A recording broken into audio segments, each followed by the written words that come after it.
Hi guys, welcome back to my channel. இதன் சித்தி வந்து பத்திரிக்கை வந்து மடிச்சு வச்சுட்டாங்க கல்யாணத்துக்கு.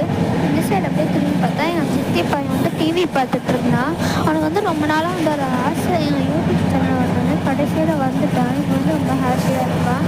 ஸோ இன்றைக்கி வந்து நான் பெங்களூருக்கு போகிறதுனால ஃபேஸ்லாம் வந்து வாஷ் பண்ணி வந்து ரெடி ஆகிட்டு இருந்தேன். நல்லா மேக்கப்லாம் முடிஞ்சிட்டு போட்டு ரெடி ஆகிட்டேன்.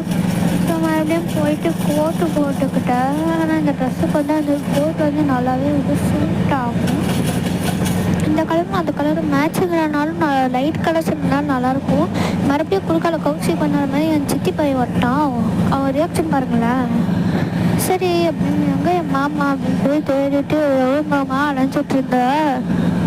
அவன் மேலே தரோன்னு சொல்லி போய் பார்த்தேன்.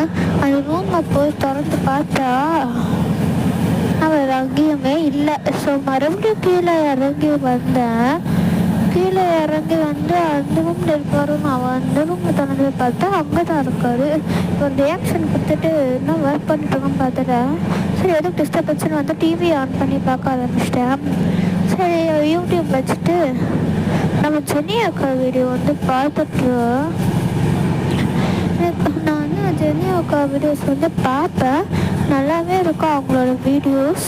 நல்லா க்யூட்டாக ரியாக்ஷன் கூட கொடுப்பாங்க.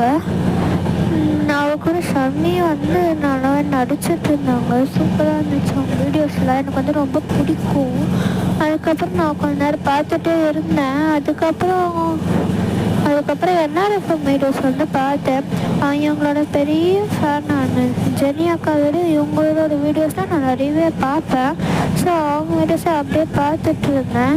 அப்படியே வந்து எங்கள் பாட்டி வந்து திட்ட ஆரம்பிச்சிட்டாங்க. அப்போ ரெடியாகு பெங்களூர் போகணும்ல அப்படின்னு சொல்லிட்டு பேக்கில் வந்து வாட்டர் பாட்டிலில் வச்சுட்டு க்ளோஸ் பண்ணிட்டேன். அதுக்கப்புறம் மறுபடியும் வந்து பஸ் ஸ்டாண்டுக்கு வந்து ரயில்வே ஸ்டேஷனுக்கு வந்து போய்கிட்டேன். ரீச் ஆனதுக்கப்புறம் வந்து ரொம்பவே இந்த போர் அடிக்குது. 1 hour என்ன இழுக்கு ட்ரெயினுக்கு, என்ன பண்ணுறதுன்னு. அதுக்கப்புறம் வந்து ரயில்வே ஸ்டேஷன்லாம் சுற்றி பார்த்துட்டு இருந்தேன் என்னதான் இருக்குது அப்படின்னு சொல்லிட்டு. போர் அடிக்குது அப்படின்னு சொல்லி பாட்டு கேட்க ஆரம்பித்தேன். நல்லா பாட்டு கேட்டு முடிச்சுட்டதுக்கப்புறம் என்ன பண்ணுறது, ஸ்டோரேஜ் இல்லை. சரி ஓகே கைஸ், பார்ட் 2 வேணும். வணக்கம், லைக் சப்ஸ்கிரைப் பண்ணிடுங்க. பாய் பாய்.